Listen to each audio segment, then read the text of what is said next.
గాని నువ్వు ఈరోజు బయటకు వెళ్తానన్నావు కదా, నేను మా అమ్మోళ్ళ ఇంటికి పోతా, రేపు వస్తా మళ్ళా. హలో మేడం గారు, నేను బయటకు పోయి అటే ఉండి రేపత్తా అని అంటలేను. నాకు వేరే పనులున్నాయి, చూసుకొని అత్తా మధ్యాహ్నం వరకు. కరెక్టే గాని పెళ్ళైనప్పుడు సుంది అక్కడికి పోనిత్తలేవు, పోయినా కూడా తొందర రమ్మంటున్నావు. ఒక్క రోజు కూడా ఆడ ఉండలేదురా. మా అమ్ముండి దా బిడ్డ ఒక 2 రోజులు ఉండుదువు అని అంటుంది.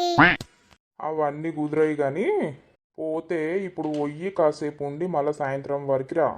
వాళ్ళు రానియర్రా. ఎందుకు రానియరు? శ్రీను ఉండకని చెప్పిండు, రమ్మన్నాడని చెప్పు. అర్థమవుతుందా? లేకపోతే నేనే వచ్చినాక సాయంత్రం తీసుకొని వస్తా. నీకు బాగా అవుతుంది కానీ మా వాళ్ళ ఇంటికి పంపిమంటే పంపిత్తలేవు. అంతే, ఇన్ని రోజులు ఉన్నావు, అప్పుడు నాకు దూరంగా ఉన్నావు. అప్పుడు మీ వాళ్ళ ఇంటికాడ ఉన్నప్పుడు నా దగ్గరకు అత్తా నచ్చినావా మరి? గట్ల రానిత్తరా అరే ఎవడన్నా? మరి ఇప్పుడు గిట్లా ఓనిస్తారా ఎవరన్నా? భలే ఉన్నావుది. సరే సరే రెడీగా. ఏం టిఫిన్ చేసిర్రు? అమ్మ చేసిందా, నువ్వు చేసినావా?